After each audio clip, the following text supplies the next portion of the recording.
William Wilberforce and his war against slavery to set the captives free.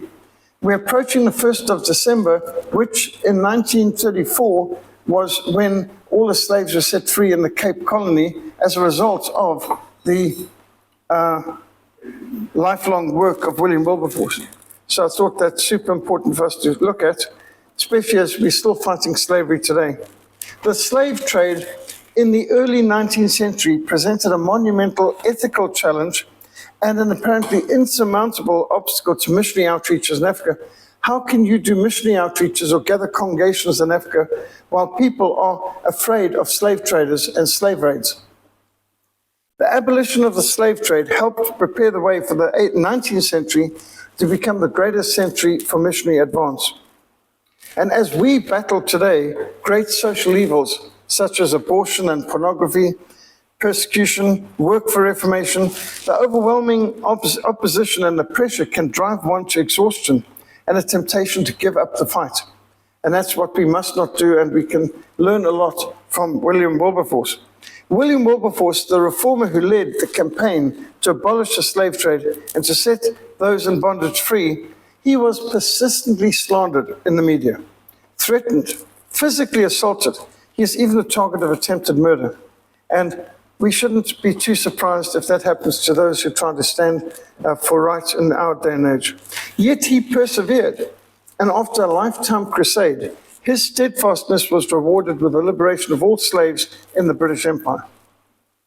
At this critical stage in history, Christians need to learn from one of the greatest Christian statesmen and how, in the face of constant derision and opposition, he succeeded in abolishing the slave trade.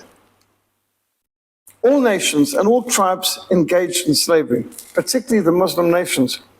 And I produced the book Slavery, Terrorism, and Islam, the Historical Roots and Contemporary Threats back in 2005, which included summarizing the Islam's Black Slaves book and a whole lot of others. And it's just extraordinary when you look at it. The name even slave comes from Slavs. The people of Eastern Europe, the Slavs, where the Romans got their slaves from. So hence the term slave encompasses the whole idea of the origin of the term was the East Europeans. The Slavs are people in Serbia, Russia, Bulgaria. They are the Slavs, Slav people. So there was a time that the biggest export of Great Britain was slaves as well. A lot of English boys ended up in the slave markets in Rome. However, it was Emperor Charles V of the Holy Roman Empire who first authorized Europe's involvement in the slave trade in 1519, because slavery had been wiped out as Christianity took over the Roman Empire. Soon slavery was outlawed in the Christian nations. But this enemy of the Reformation, the same Emperor Charles V, before whom Professor Martin Luther stood and made his historic "My conscience has kept the word of God" speech, he is the lowlife who got Europe back involved in the slave trade. And because Pope Alexander VI's line of demarcation, his bull of 1493, which barred Spain from Africa, he divided the world down the middle, and everything to the west was for Spain, everything to the east was for Portugal, to prevent conflict between Portugal and Spain, the two great superpowers of the time, especially maritime superpowers, both Catholic, of course. And so first Portugal had the lucrative franchise, then the Dutch, then the French. Finally, by the Treaty of Utrecht of 1713, the Acentos was transferred from France to Britain. And initially, the contract was for 4,800 slaves a year. And during the next century, Britain transported up to 2 million slaves to the so-called New World, meaning North and South and Central America. And Britain's involvement in slavery was first authorized in 1631 by King Charles I, the King Charles I who caused the English Civil War, and it was executed by Parliament. And his reprobate son, Charles II, reintroduced it by royal charter in 1672, because Oliver Cromwell and the English Parliament abolished Britain's involvement in slavery again. So you can see the enemies of the Reformation were heavily involved in getting Europe involved in this disgusting trade. The trade, as it became known, it's like, in abortion, they speak about the procedure. It's nice to have a euphemism that distances you from the actual reality of the ugliness they're talking about. And this is a triangular voyage. Slave ships sailed from Bristol or Liverpool loaded with cloth, beads, muskets, iron bars, and brandy. And this merchandise was traded in West Africa in exchange for slaves. The slaves went to mostly Central America, and then sugar and molasses was shipped to England. And this is why Christians with a great conscience like William Carey boycotted sugar, because sugar was produced by slave labor. Much like most of our children's toys and things that you get at Disney World or what you'll get at McDonald's, most of those toys are made in Red China by slave labor, which is why many people try to boycott things made in Red China today. Then again, there's a lot of shoes made in Indonesia and so on by effectively slaves in these so-called sweatshops. And so there's people who say, I'm not going to buy Nike shoes because they're made with slave labor in Indonesia and so on. So today, we still have slave labor taking place. But back in the 1800s and the 1700s, this was sugar came from slave labor. So that's what Christians were boycotting. Some African chiefs sold their own people. Others engaged in wars and slave raids against neighboring tribes to capture victims for the trade. And then some leaders also used the slave trade as the criminal justice system. So a person who displeased the chief or was a criminal, instead of executing him, they would sell him to slave traders because it's a way of getting something in exchange. And so slavery was being practiced all over the place, and often professional Arab slave traders provided the victims. And here's some photographs documenting people enslaved. And this top left picture shows the Arab slave traders and some of their victims who were liberated by the Royal Navy in the Indian Ocean close to Zanzibar. The Middle Passage, transporting the slaves to the West Indies, was where the slaves were sold and the ships were loaded with spices, rum, molasses, and sugar. And the third leg of the journey was the return to England, and 160 English ships were involved ultimately in the slaving. So the people saw, we shipping products to Africa, we're receiving molasses and so on back, but most people in Britain didn't know what was going on in the Middle Passage. So we are selling manufactured goods, we're receiving back sugar, cotton, tobacco, but the Middle Passage was basically a secret for most people in the society for a long time. And these are the main towns where these things took place. And West Africa is where most of the slaves came from. And South America, Central America is where most of the slaves went. Less than 4% of the slaves who crossed the Atlantic went to North America. But that's where, of course, almost all the media attention goes. Even though they're more likely to have ended up in Haiti, Jamaica, or in Brazil. But, don't worry about the facts. And the slaves came mostly from these areas. And not only did they go to the Caribbean, to Brazil, but many slaves, most actually went into North Africa or to the Middle East, and some even all the way up to the Arab world, going up the Indian Ocean. So there's more slave routes out of Africa than the West Coast, which got the attention. The Atlantic slave trade was the minority of the slaves who came out of Africa. Now, the average Englishman in the street was kept in the dark as to what was actually happening on the Middle Passage until in 1785, Thomas Clarson's landmark study, Slavery and the Commerce and the Human Species, was first published in Latin, which meant most people couldn't read it, published at Cambridge. Later, it was translated in English and widely circulated. And that drew attention to the west coast of Africa, which included the grain coast, the ivory coast, gold coast, and the slave coast. Slave coast being what today is Nigeria. And here you can see adverts in the newspapers saying how the utmost care has been taken to keep them free from danger of being infected with smallpox and so on. So, how nice to know that they're so concerned for the well-being of their cargo. The fit were branded with silver branding irons to minimize infection. But branding must have been awfully painful and a horrible procedure. In 1787, Wilberforce wore out the pages of the copy of his book from Thomas Clarkson on slavery. And according to Clarkson's research, 10% of the slaves who made the Middle Passage would normally die en route. And that could be from anything from infections because they're all pushed to get together, all kinds of diseases, dysentery, hideous. Strong men would fetch as much as 40 pounds, while women and children were sold in cheap batches for the sick and the weak men. And so they'd have batches of what wasn't worth as much. But that's shocking. Slaving was one of the largest, and certainly it was the most profitable sector of the British economy at the time. In England, 18,000 people were employed simply making the goods to trade for slaves. And the trade constituted 4.4% of British exports at that stage. On Sunday, the 28th of October, 1787, William Wilberforce wrote in his diary, "God Almighty has set before me two great objects," meaning objectives, the suppression of the slave trade and the reformation of society.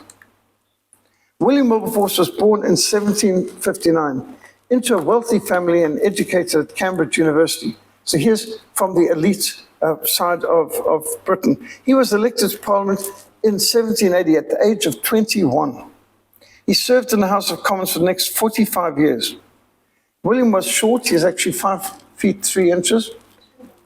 He was frail, frequently sick, afflicted with poor eyesight, and he's fortunate that he even survived. His mother had 3 daughters and 1 son. 2 of his sisters died in childhood, and so he only had 1 sister, and he was obviously not being well fed when he was young, because he was very frail and weak most of his life. But he more than weighed up for his weak body with a vigorous mind and boundless energy. He was particularly a gifted speaker, and he was generous to his friends and strangers alike. As a child, he'd been strongly influenced by the dedicated faith of his uncle and aunt. William's father died when he was 9 years old, so he was sent to live with William and Hannah Wilberforce, who were childless. And William's uncle and aunts were friends of George Whitefield, the great evangelist, the man most associated with the great evangelical awakening, the great evangelical revival. And William lately described how deeply he'd been impressed by Whitefield's preaching and his visits to his uncle's home. Imagine being exposed to one of the giants of the faith like William, by George Whitefield. He also met John Newton, the former slave ship captain who had been converted and wrote The Amazing Grace Hymn. So he was exposed to some fine Christian witness. But when William's mother, Elizabeth, realized her son was becoming too religious, she came and took him back and placed him in a boarding school, encouraging a more worldly lifestyle. She was a Christian, she was an Anglican, but she didn't want her child to be a religious fanatic. And the Methodists and Wesleyans and Whitefield and so on, they were enthusiasts. An enthusiast was the word they used for fanatic back then. So you're too enthusiastic. Imagine, it's okay to be a cricket fan, it's okay to be a sports fan, but you mustn't be a fanatic for Jesus Christ. So imagine your mother encouraging you to be more worldly. Don't take this religious stuff too seriously. Well, as a member of Parliament, William Wilberforce opposed the British war against the American colonies, declaring that the cabinet ministers were acting more like lunatics than statesmen. He denounced their cruel, bloody, and impractical policies. And Wilberforce made his name with his quick wit and his devastating sarcasm. And in 1783, he traveled to France, met King Louis XVI, who was by no means the worst king France had. He might have been one of the better ones. Louis XVI actually signed the Edict of Toleration, legalizing the Protestant faith in France before he lost his head. And Marie Antoinette, who got blamed for things she never said, like, if they don't have any bread, let them eat cake. I don't think there's an historian in the world who believes that she said that. She had soup kitchens. She cared for the poor. She couldn't have made such a stupid, callous remark. But it's unfortunately attached to her name, let them eat cake. It's a funny comment, but there's no way Marie Antoinette said it.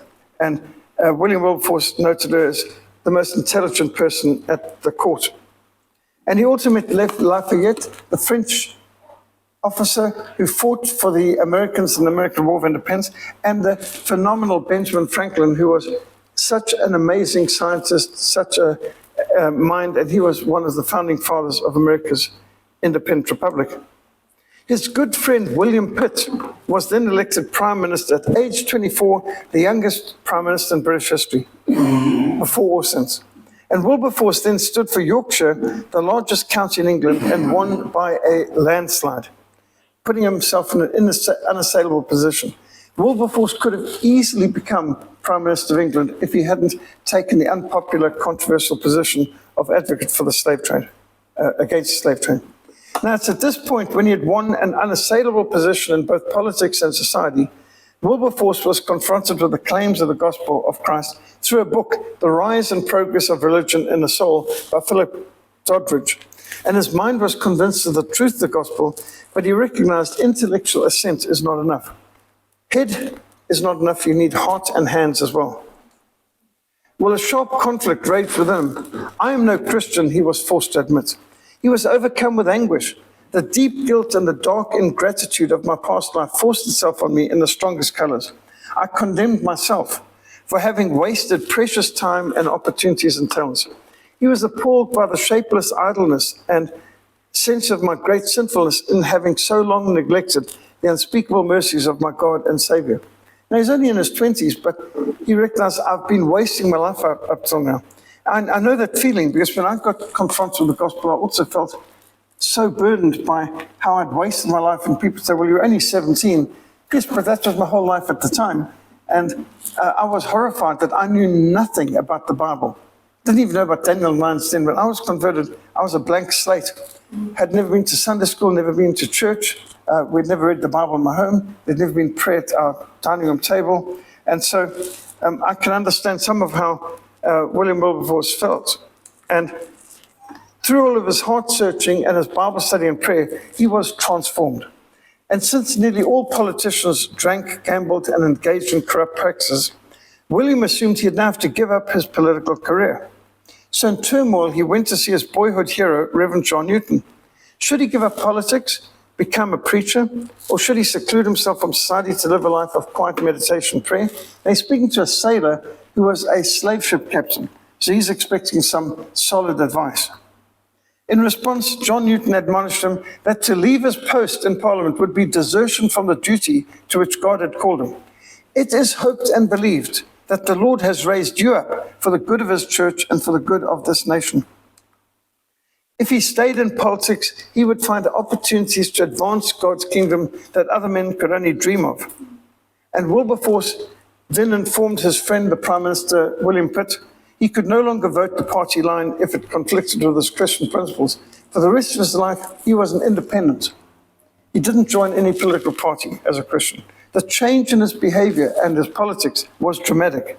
He resigned from 5 clubs in one day, and many rich men, they belong to clubs. I mean, you know, in Cape Town, we've got the Kelvin Grove and so on. My father ran the Bulawayo Club, and it's a real snobs club, and anyone is anyone's there, and it's super, super important to belong to these clubs if you want to get anywhere, because regularly at the Bulawayo Club, for example, there would be the Chief Justice, there would be the General of the Army, the Prime Minister, the President would be visiting, Minister of Finance. If you wanted to get something done, the CEOs of Anglo-American or whatever would be there, the Commissioner of the Police, you could get favors done. You belong to clubs, that's how things work in the British world. And you know, you come from Cambridge and all that sort of thing, you wear the right school tie, that made all the difference.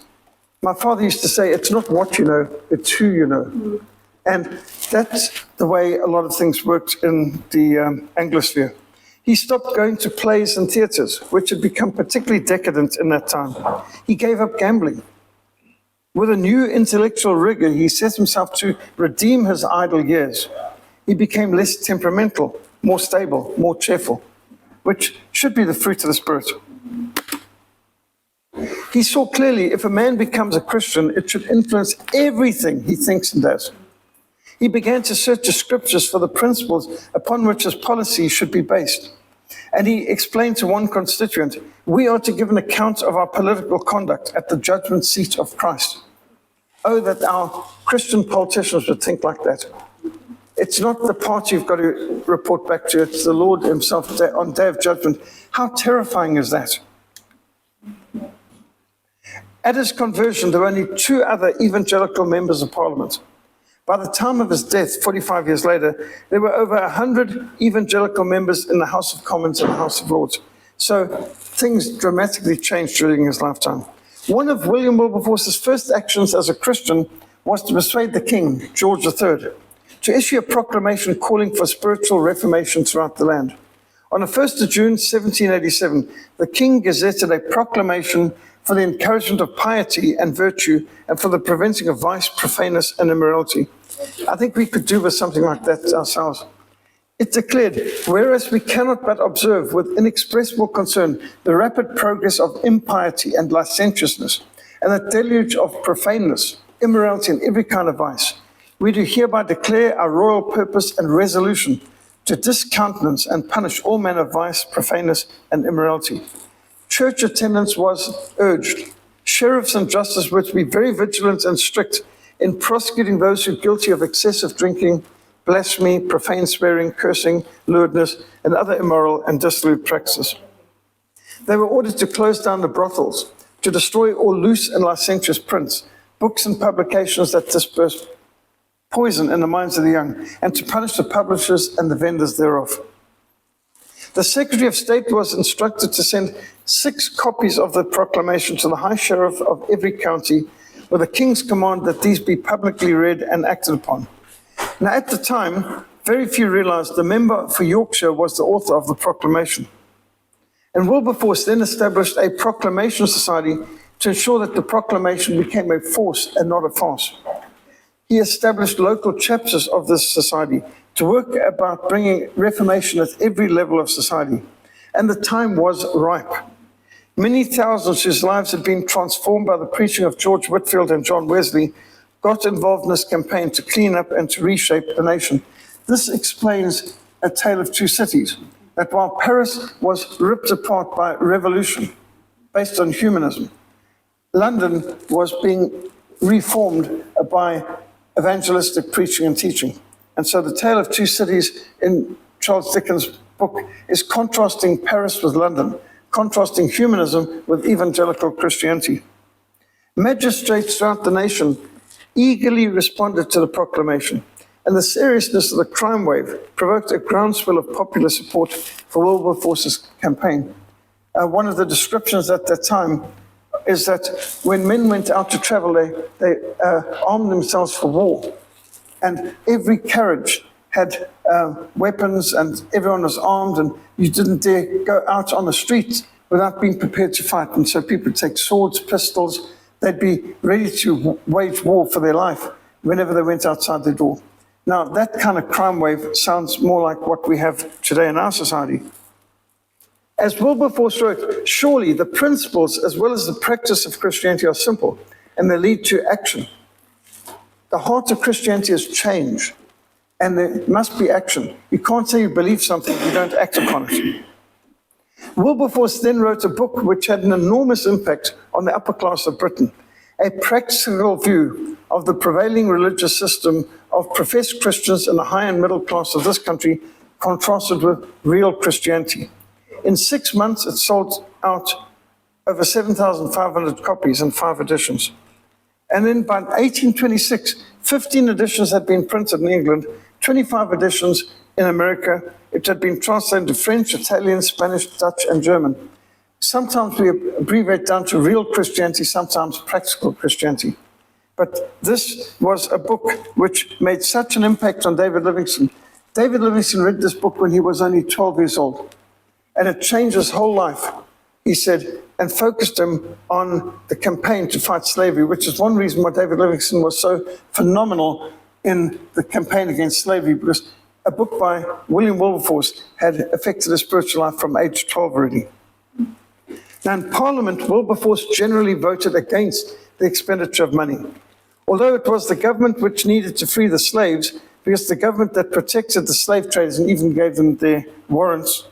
Wilberforce knew the government cannot do everything. In fact, the government should not exceed its jurisdiction. The Bible clearly limits the state's authority to the ministries of defense, ministries of law and order, and the ministries of justice. Everything else is not really part of the government's duty. So for this reason, Wilberforce did not support the expansion of government powers nor increase taxation, and he routinely voted against it on principle. The state is the minister of justice. The church is the minister of grace. As you see here, the House of Parliament, House of Lords, House of Commons is on one side of the street. The other side of the street is Westminster Abbey. They stand next to one another, the Ministry of Justice, the Ministry of Grace, supporting one another, protecting, advising, but not getting confused. Ministry of Grace has the keys of the kingdom. Ministry of Justice has the sword of justice. The church doesn't take up the sword. The state is not meant to interfere with the work of the church. Education and counsel is in the hands of the church, and the state is meant to be doing defense, law and order, and justice. In 1802, the Proclamation Society was replaced by the Society for the Suppression of Vice, sort of like Africa Christian Action, sort of like our vision of the Reformation Society. Well, amongst the many inspired to Reformation principles by this society was Lord Shaftesbury, who began his campaign to outlaw child labour in the factories the very year that Wilberforce died, and Princess Victoria, who was destined to be Britain's longest reigning queen to that date. They were actual members of his Proclamation Society. And in 1803, William Wilberforce helped form the British and Foreign Bible Society, which was the first interdenominational society uniting Anglicans and dissenters. A dissenter was someone who's not part of the state church. Baptists, Methodists, Presbyterians, Congregationalists, and so on. He also supported Hannah More's pioneering of the first Sunday schools. And remember, the Sunday schools were not to babysit the kids of Christian families. Sunday schools were where all the church was involved on the Sunday afternoons in reaching the poorest kids in the neighborhood, teaching them to read using the Bible. And so I've been to some churches like this in Birmingham in England, for example, where in the afternoon, everybody in the church is involved in teaching Sunday school class. And they bring in people from Pakistan, Jamaica, all the different immigrants for whom English is not their first language, and they teach them English and they use the Bible. And that's what Sunday school began with, teaching the poor people who don't have any other education through the week, because they didn't have universal education yet. So Sunday schools were evangelistic from the beginning. And there's very few churches who see Sunday school that way today. But I've seen it in Britain. He also helped launch the Church Missionary Society, which is the Anglican Missionary Society. By the way, amongst the people who went out to the Church Missionary Society was Reverend Kenneth Fraser, who established the church in Louis, the hospital in Louis, and the Teachers Training College in Louis, where our mission had our work based in Sudan. And in the Society for the Bettering of the Condition of the Poor. So he was very concerned for all areas of life. William Wilberforce sent missionaries to Tahiti. He regularly supported William Carey's Baptist mission in India. Now bear in mind, he's an Anglican, but he's happy to support Baptist missions, so he was interdenominational in his mindset. One person described Wilberforce: factories did not spring up more rapidly in Leeds and Manchester than schemes of benevolence or charity beneath his roof. Wilberforce's home became a kind of national center for benevolence or charity, for moral reform. At one time, he was president, vice president, or a member of the committee for 69 different societies, which included the Bible Society and the SPCA, the Royal Society for the Prevention of Cruelty to Animals, RSPCA, he was a founder of.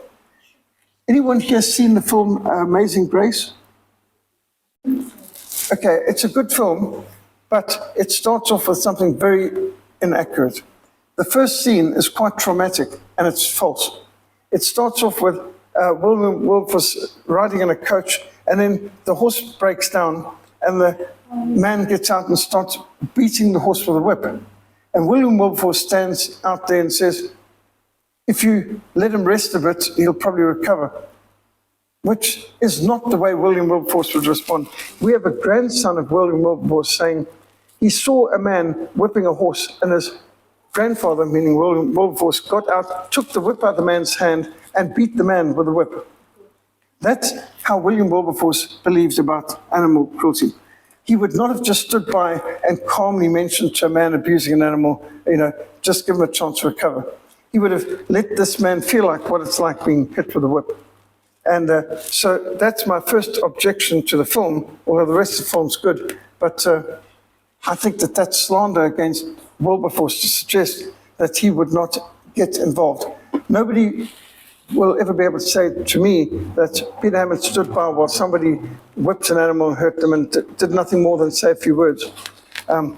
We don't believe like that. And I think I understand William Wilberforce felt so strongly about cruelty, he would not stay silently on the sidelines. He managed all this while being married with 4 sons and 2 daughters, 6 children. That's quite a handful. Also remarkable is, unlike most of the men of Wilberforce's day and class, he spent quality time playing with his children and praying with his children. And he declared, the spiritual interest of my children is my first priority. He attended family prayers. He expected all to attend family prayers, which were held kneeling twice a day. And these times of devotion were described as short and cheerful. Wilberforce urged his fellow members of Parliament to curtail all their activities on Sunday, if not to honor the Lord's Day, at least for the sake of their servants, to give them a day off. And by the way, William Wilberforce was 18 years older than his wife. His wife, Barbara, he met when he was 38, and she was 20. Married and said she was absolutely invaluable to getting him balanced and to manage all these societies and causes that he had set himself to. Well, William set the example. He attended both morning and evening services every Sunday. He would only travel to discuss politics on Lord's Day in the gravest emergency, meaning the country's at war. Professor Henry Perkins, in his Origin of Modern English Society, states between 1780 and 1850, the English ceased to be one of the most aggressive, brutal, rowdy, outspoken, riotous, cruel, and bloodthirsty nations in the world. Became one of the most inhibited, polite, orderly, tender-minded, prudish, and hypocritical. Obviously, it wasn't positive, but the fact is, the idea of the English being so polite and so nice, that is of recent invention, because they didn't come to conquer 1/4 of the world's land surface by being meek and mild. The English were aggressive, they were fighters. The Saxons beat the Vikings in battle. And the Vikings were the greatest soldiers the world had ever seen. So the English were as rough as the Zulu would have been under Shaka. They were aggressive empire builders. And so the idea that the English today are so polite, well, I don't know if they still are, but they were in my father's day. This is largely because of the evangelical awakening, the Victorian era, and William Wilberforce played a key role in that. However, it's the campaign to abolish slavery that dominated most of William Wilberforce's life, and it demanded most of his time and most of his energy. And this reminds me that even a place like Western Zambia, Lwaziland, still had slavery as late as 1906. And I've seen in the Zambian Museum the declaration of the abolition of slavery in 1906, which was a condition for them joining the British Empire.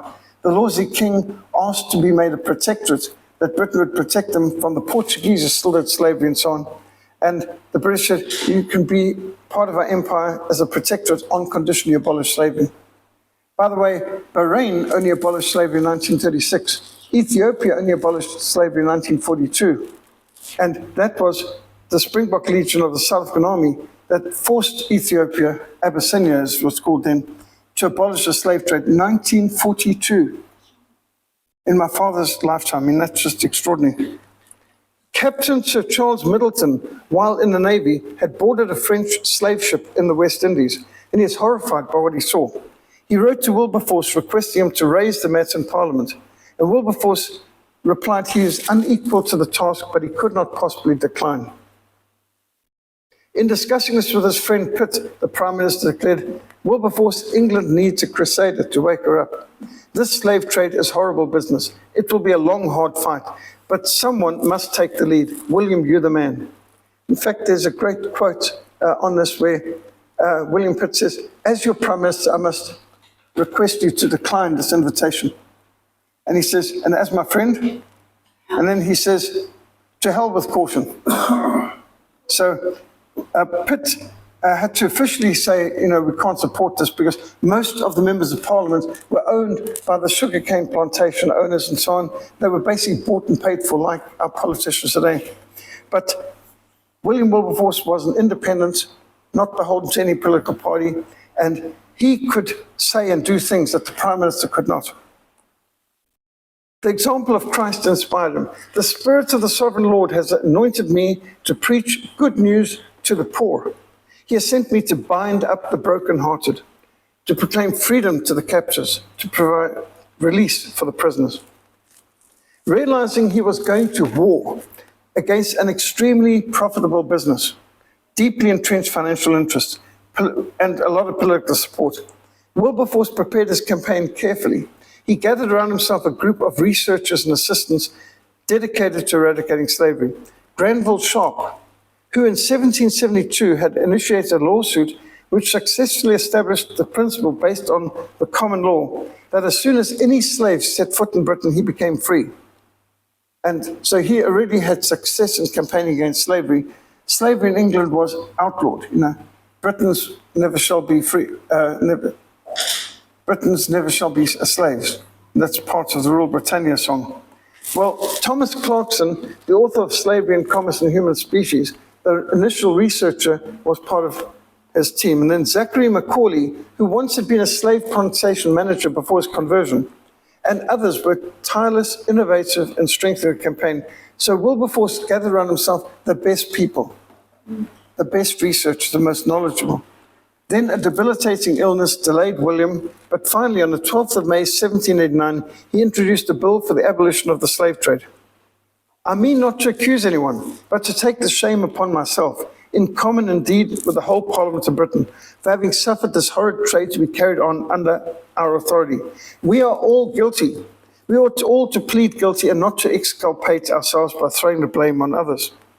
He spoke for 3.5 hours, moving 12 resolutions against the trade, and reports described as one of the most gripping, moving speeches ever delivered in Parliament.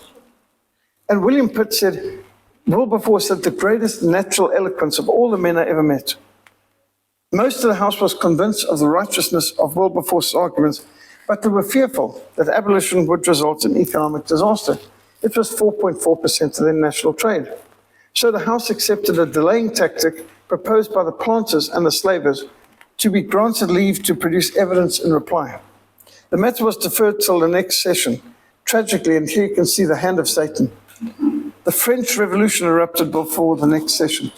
So you can imagine that changed everything. And the tide of public opinion hardened against abolition.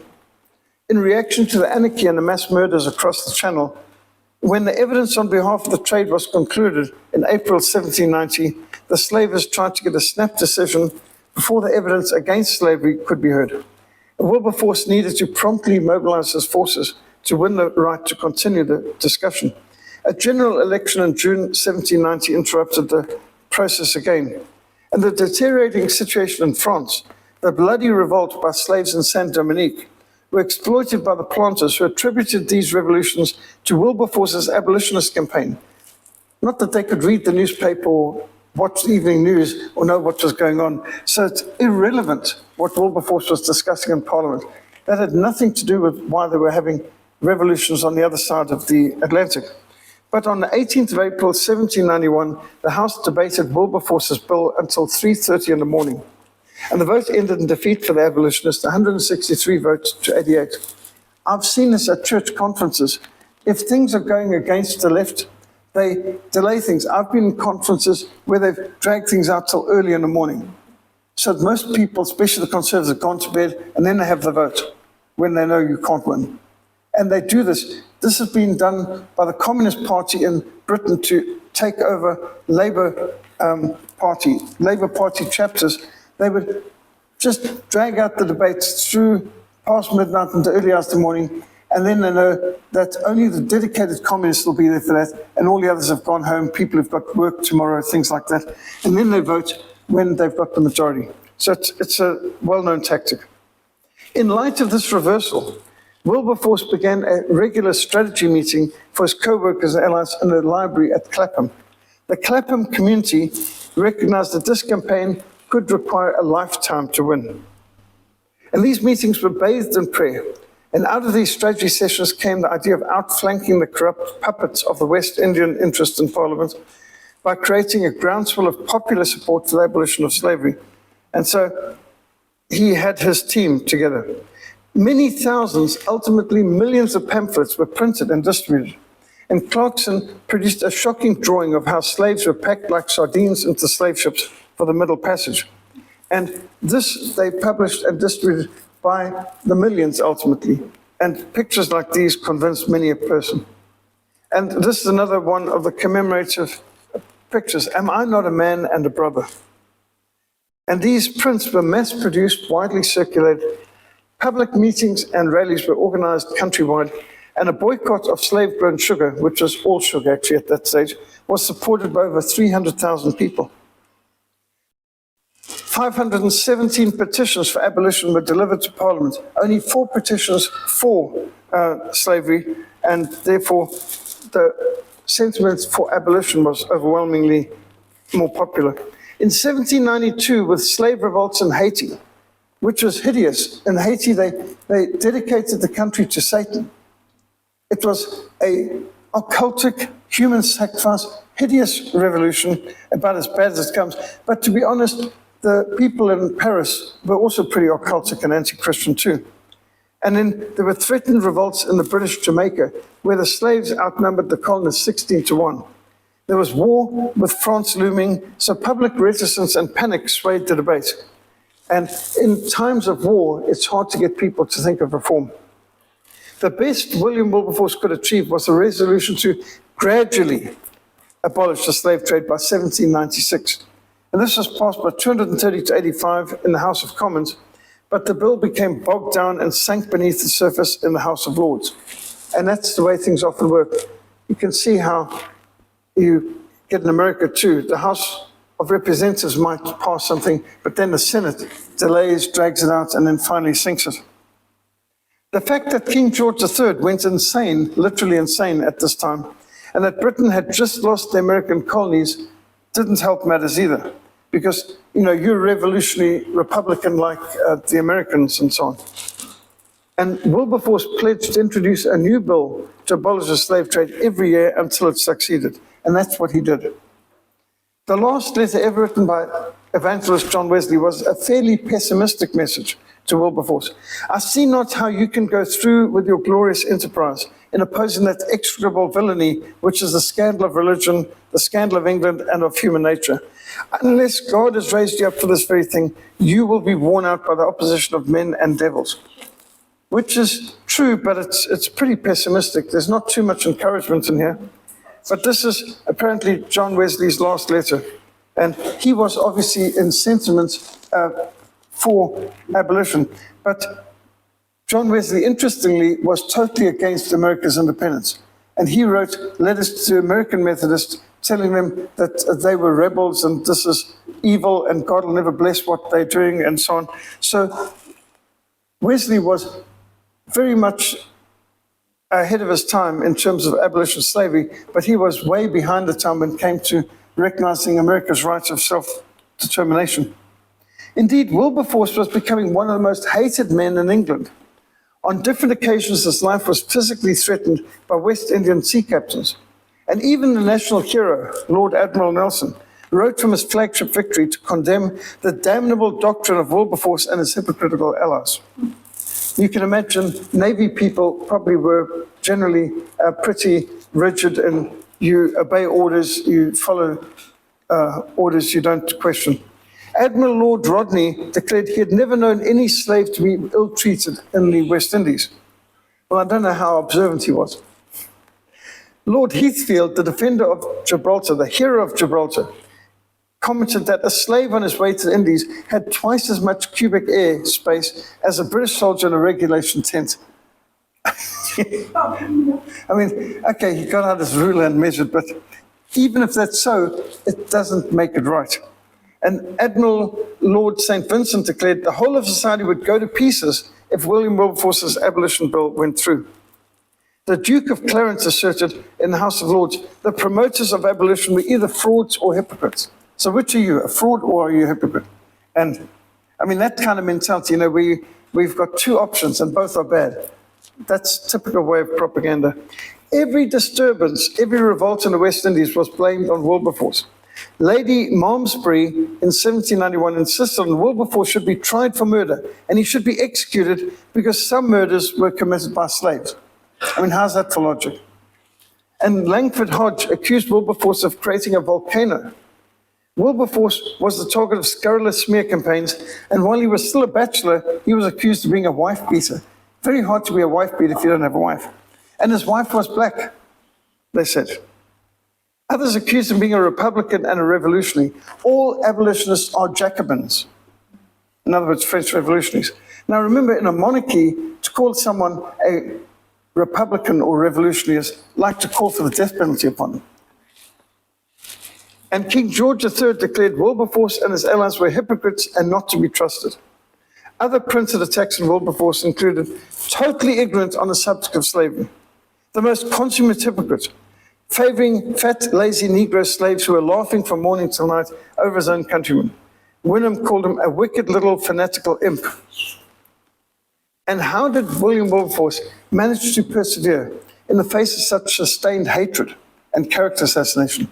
Well, he established and sustained a lifelong daily discipline.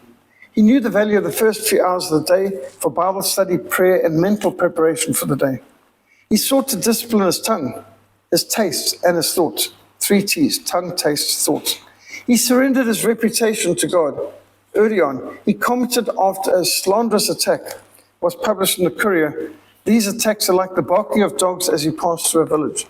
You don't stop for every dog barking, you know. The dogs can bark, but the caravan goes on. And he said he preferred criticism to flattery. And flattery is dangerous. Criticism might help you, but flattery is not going to help you. And he praised God that God had freedom from the fear of men's opinions. He did all that he could, then he left the result in God's hands. His faith was resilient because his faith was not in himself, his faith was in God alone. I may fail, but God will never fail. Wilberforce believed God is sovereign. God guides and he overrules in our lives, down to the smallest details. And that God could put his thoughts into our minds. And William once asked the pastor, do you believe in God's specific guidance? Yes, said the clergyman, on great occasions. And Wilberforce responded, as unphilosophical as unscriptural. Must not the smallest links be as necessary for maintaining the continuity as the greatest? There's no great or little to God. And it's true, every single link in a chain has to be strong. A chain is only as strong as the weakest link. And you can't only have God caring about the big matters, because the big matters depend on lots of little ones. And if anything's missing, the final result isn't there. He was adamant God intervenes and God is sovereign in both national and personal matters. Wilberforce was so crystal clear about his principles, so free of worry about himself, that he was free to think of others. Another reason for Wilberforce's astonishing resilience and perseverance in his campaigns is he never worked alone. He was supported by a community of dedicated, hardworking activists. And in order to accommodate freed slaves, the Clapham community of William Wilberforce founded a settlement in Sierra Leone in 1787. And they poured vast investment into this venture through their Sierra Leone company as a form of restitution for England's role in the slave trade. And that's why the capital was called Freetown. And initially the venture was plagued with disasters, and there was a series of revolts and a devastating raid by a French naval squadron in 1794, which doesn't help. By the time Zachary Macaulay, its first governor, finally returned to England in 1799, the capital, Freetown, was a thriving community of 1,200 people with 300 houses, 3 wharves to facilitate foreign trade. And Sierra Leone was an important project for the abolitionists. It demonstrated relations between England and West Africa could be healthy and could include legitimate commerce. It also showed that freed slaves could hold down responsible positions, and Africa had more products for trade than human flesh. The day that the slave trade was abolished in 1807, the company handed Sierra Leone over to the crown. And while fighting against slavery abroad, Wilberforce was also intensely involved in reform at home. As early as 1786, he began introducing bills to reform criminal law. He opposed, for example, flogging or whipping in the army. I mean, soldiers would be flogged like their back would be raw. It's absolutely shocking behavior. And he sought to improve prison conditions. He investigated working conditions, dangers in the coal mines. He was the first to campaign against the abuses of child labor in the cotton mills, which, remember, both Mary Slessor and David Livingstone were child labor in cotton mills too. Wilberforce pioneered popular education, I mean education for all, boys and girls and all classes. He campaigned against the game laws, but it was Britain's global responsibilities that preoccupied most of his energies. He organized intervention on behalf of victims of the Napoleonic Wars and the Greeks who were then fighting for their freedom from the Ottoman Empire, and North American Indians and the Haitians and the Hottentots in the Cape. One of his most important campaigns was to work for a new sense of Christian responsibility in Britain's policies for India. The prevailing view was Britain's relations with India are purely commercial. And the British East India Company Handbook of 1810 devoted 48 pages to the subject of mistresses, their upkeep, their cosmetics and their ornaments, but the company felt no responsibility for educational ethics and it banned all missionaries. By an act of British Parliament, missionaries were forbidden to operate in India. The British missionary, the pioneer William Carey, had been forced to seek sanctuary in a Danish enclave at Serampore to carry out his illegal missionary work in British-controlled India. From 1793, Wilberforce began proposing resolutions to Parliament to authorize chaplains and missionaries and school teachers to serve in India. And he brought to the Parliament's attention Carey's research exposing the prevalent Hindu practice of widow burning, infanticide, human sacrifice, and the horrors of the caste system. Yet the British government refused to intervene. Even if mothers are throwing their babies to crocodiles as a sacrifice to Kali or something, these practices have religious sanction. They didn't want to upset their commercial dealings with Hindu India. And Wilberforce declared that the exclusion of Christ's ambassadors from British India was, next to the slave trade, the foulest blot on the moral character of our country. Describing the terrible poverty and degradation and disdain for relieving human suffering, any human rights abuses were out of realm of interference. He exclaimed, "The remedy, sir, is Christianity. Christianity assumes her true character when she takes under her protection those poor, degraded beings on whom philosophy looks down with disdain, or perhaps with contemptuous condescension. Christianity delights to instruct the ignorant, to succor the needy, to comfort the sorrowful, to visit the forsaken." And when challenged that he was forcing his views on the Indians, he responded, "Compulsion and Christianity, why? The very terms are at variance. The ideas are incompatible. Christianity is the law of liberty." He was not asking Parliament to organize evangelism, he was merely asking them to permit it. Since the East India Company had been given a monopoly by Parliament, it was up to Parliament to ensure that they practiced religious freedom in India. In 1806, William wrote, "Next to the slave trade, I've long thought our making no effort to introduce the blessings of religion and moral improvement amongst our subjects in the East, the greatest of our national crimes.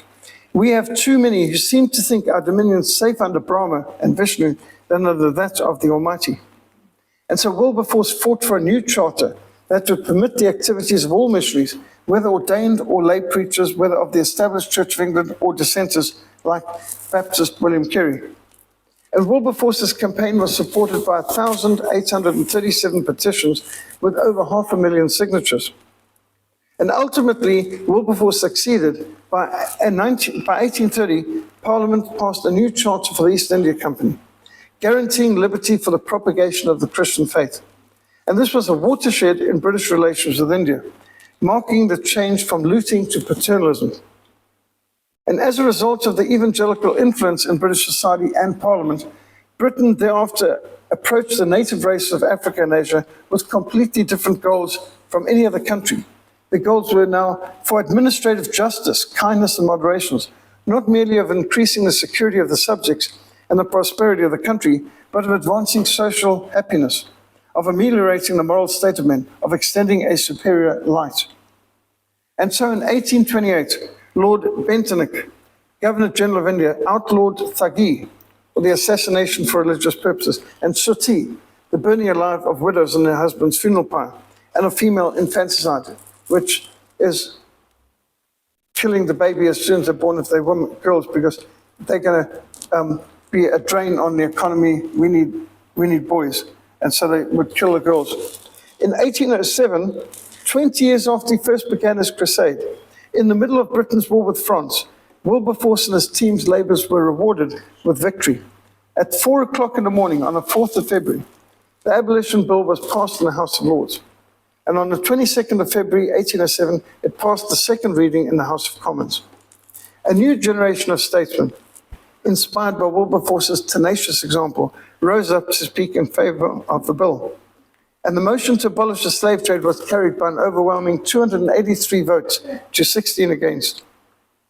And the parliamentarians leapt to their feet with cheers, and they gave Wilberforce the greatest ovation ever seen in British history. Wilberforce bent forward in his seat, his head in his hands, tears of gratitude streaming down his face. His long crusade of 20 years had been crowned with success. I don't think they're used to emotion in the British House of Commons.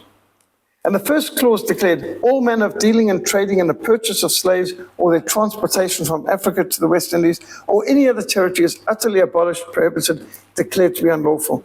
The second clause declared any British ship involved in the trade would be confiscated and forfeit to the Crown. And for the next 26 years, Wilberforce then worked for the total emancipation of all slaves. So the first stage was abolishing the slave trade, but then you still have to set the slaves free. In 1809, the British government issued an order in council authorizing British ships to search suspected slave ships, even foreign vessels on the high seas. And in 1810, Parliament made slave trading a felony, published by 14 years hard labor. We had a role in helping to produce this book by Bernard Edwards, Royal Navy versus the Slave Traders. And they have pictures from Africa Christian Action. They acknowledge the Reformation Society for a lot of their sources. Wilberforce also solicited the support of foreign powers such as Tsar Alexander to help eradicate slavery. He was a fine Christian monarch, and Russia became a good ally in the fight against slavery. He mobilized 800 petitions with almost 1 million signatures for abolition, and he compelled the British representative at the Congress of Vienna in 1814 to insist on abolition being included in an international treaty. And all the powers of Europe were dragging their heels when Napoleon returned from Elba and proclaimed the abolition of the slave trade, no doubt a bid to win British favor. In that, Napoleon failed, but when Louis XVIII was restored by British arms after the Battle of Waterloo, he had no choice but to confirm Napoleon's gesture to bow to British pressure. So Napoleon helped bring about the abolition of the slave trade by all the 8 powers of Europe. The 8 powers of Europe abolished the slave trade in a treaty signed on 9th of June, 1815. However, only the British Navy seriously attempted to enforce the Congress's decision. Squadrons of British warships patrolled the west coast of Africa to intercept slave ships and set the captives free. Just between 1807 and 1860, the West African Squadron of the Royal Navy intercepted 1,600 slave ships, liberating over 150,000 slaves. Over 2,000 Royal Navy sailors and Marines lost their lives in these encounters. They had 3,000 miles of coast to patrol. Phenomenal achievement. By the way, in 1867, the West African Squadron was amalgamated under the Cape of Good Hope Squadron. And then it was our duty to patrol the whole west coast of Africa. But that's a phenomenal achievement. And they've recently decided to build a memorial to the Navy's slave trade busters. And this is one of the memorials that's been set up of setting the captives free. If anyone's ever seen the Amistad film, Amistad is a brilliant film on the slave trade, and it ends with the most exhilarating ending of the Royal Navy West Indian Squadron setting free the captives from a slave fort, I think it was a Portuguese slave fort, and then bombarding the fort into powder. And it's the only time I think that's been done on film. So there was a huge trade to intercept, but the West African Squadron has a phenomenal achievement. Now, Wilberforce fought for the registration of all slaves in British overseas territories with the goal of their eventual emancipation. Individual cases of abuse, like whipping of slaves, were widely publicized to mobilize public opinion against slavery, and slave owners shown to have mistreated the slaves were prosecuted. Wilberforce founded the Anti-Slavery Society in 1823 and wrote a new book, Appeal to the Religion, Justice, and Humanity of the Inhabitants of the British Empire, on behalf of Negro slaves in the West Indies. They went for very long titles in those days, but while not snappy titles, you knew what the book was about. In response to the slave owners mounting the most unprecedented war to wear him down, Wilberforce was of tougher metal. He refused to be diverted from his path. And in 1824, Britain passed a bill ranking slave trading with piracy and therefore punishable by death. So they had them walk the plank or had them strung from the yard arm. In spite of all the opposition, the groundswell of anti-slavery opinion was mobilizing. Finally, in 1833, while Wilberforce lay dying, a runner was sent to his house to inform him his lifetime campaign was now fully successful. By an act of Parliament, all 700,000 slaves in British overseas territories were set free. Thank God I've lived to witness the day in which England is willing to give £20 million sterling for the abolition of slavery. And within 3 days he died rejoicing. The fulfillment of his labors was the end of his life. The body of William Wilberforce is buried in Westminster Abbey, where his memorial states he was among the foremost of those who fixed the character of their times. To warm benevolence, he added the abiding eloquence of a Christian life, a leader in every work of charity. His name will ever be specifically identified with those exertions which, by the blessing of God, removed from England the guilt of the African slave trade and prepared the way for the abolition of slavery in every colony of the empire. He relied, not in vain, on God, but in the process he was called to endure great verbal abuse and great opposition. He outlived, however, all enmity. Through the merits of Jesus Christ, his only Redeemer and Savior, whom in his life and in his writings he had desired to glorify, he shall rise in the resurrection of the just. And the history of European morals suggests that the unwary, unostentatious, inglorious crusade of England against slavery may probably be regarded as amongst the 3 or 4 perfectly virtuous pages composing in the history of nations. In other words, this is about the most unselfish action in foreign affairs in history. No country has ever used their national resources to help people that could not reward the favor. This was a completely unselfish, driven by Christian principles action. Wilberforce was convinced Christianity must be allowed to pervade and penetrate every corner of a Christian's existence. He determined to put his faith into action in the political arena, and he persevered for over 40 years to outlaw one of the most inhumane and profitable practices of his time. Where the Spirit of the Lord is, there is freedom. 2 Corinthians 3, verse 17. Wilberforce and his friends were uniquely effective in altering the spirits of the age. John Venn commented on the Clapham community. Their lives spoke far more plainly and convincingly than any words. We saw their patience, their cheerfulness, their generosity, their wisdom and activity daily before us.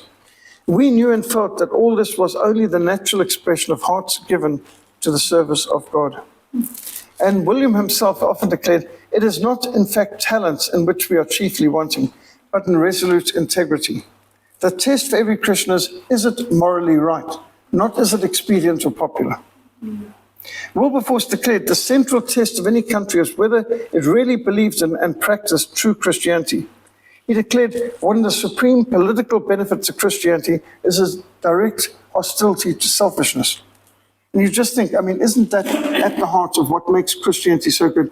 It's not about, follow your heart, do what you want, and, if it feels good, do it. Christianity is all about deny yourself, take up your cross, follow me, forsake the world, or say no to yourself.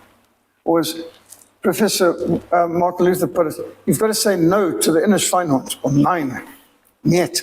Yeah. The inner Schweinhund, there's that horrible part within you that wants to do the ugly thing. You've just got to say no to it. You will know the truth, and the truth will set you free. His biographer, John Pollock, observes, Wilberforce would disclaim the credit, but the essentials of his belief and of his conscience formed the foundation of the British character for the next 2 generations at least. He was proof that a man may change his times, although he cannot do it alone. Wilberforce became the national conscience, and the effect of his actions on succeeding generations was extraordinary. He pioneered a new political integrity in an age of corruption. He transformed the House of Commons from a self-serving club to an assembly concerned for the common good of people worldwide, even the Hottentots in the Cape. Wilberforce had developed new ways of rousing public opinion, like the pamphlet wars and petitions and graphic prints and local societies and voters' guides, and he used this to influence Parliament. He was beaten at the top level by the parliamentarians, so he did an end run by going to the population. He ensured that British foreign policy would have its roots in the biblical principle of loving your neighbor. Most significant of all, Wilberforce transformed his fellow countrymen's attitude towards Africa and India. He planted in the public conscience not merely a sensitivity against injustice, but a positive sense of obligation towards those people. He inspired an ideal of trusteeship, which was to influence British conduct overseas for at least another century. And the abolition of slavery was one of the great turning points in history. If slavery had not been abolished before the great scramble for Africa, Africa would have been turned into a great slave farm, so enormous it would have corrupted and destroyed Europe itself, just as surely as world conquest under conditions of slavery destroyed the Roman Empire. Wilberforce's obedience to the Bible was graciously used by God to bring freedom and life to millions. And the abolition of the slave trade and slavery removed a monumental obstacle to missionary outreaches in Africa. As long as slaving continued, it was difficult for missionaries to even get into the interior of Africa, let alone gather a congregation amongst understandable suspicion of foreigners and fear of being captured by slave-raiding tribes. So slavery had to be abolished before the greatest century of missions could take root in Africa. So William Wilberforce and his co-workers helped prepare the way for the 19th century to become the greatest century for missionary advance. May God raise up a new generation of reformers in the tradition of William Wilberforce for the 21st century. Proclaim liberty throughout the land. Now, this is a chapter in the Greatest Century of Missions book, but I'd also recommend people see the film Amazing Grace. And there's a book in our library on Amazing Grace of Freedom, written by our friend Ted Baer on William Wilberforce. Gareth Lean's book, God's Politicians, also in our library. And I've summarized these and many other books in a Slavery, Terrorism, Islam book, which has already gone through 3 editions and 5 printings. On our Frontline Mission SA.org website, you'll find audio and video links to this, including tonight's presentation.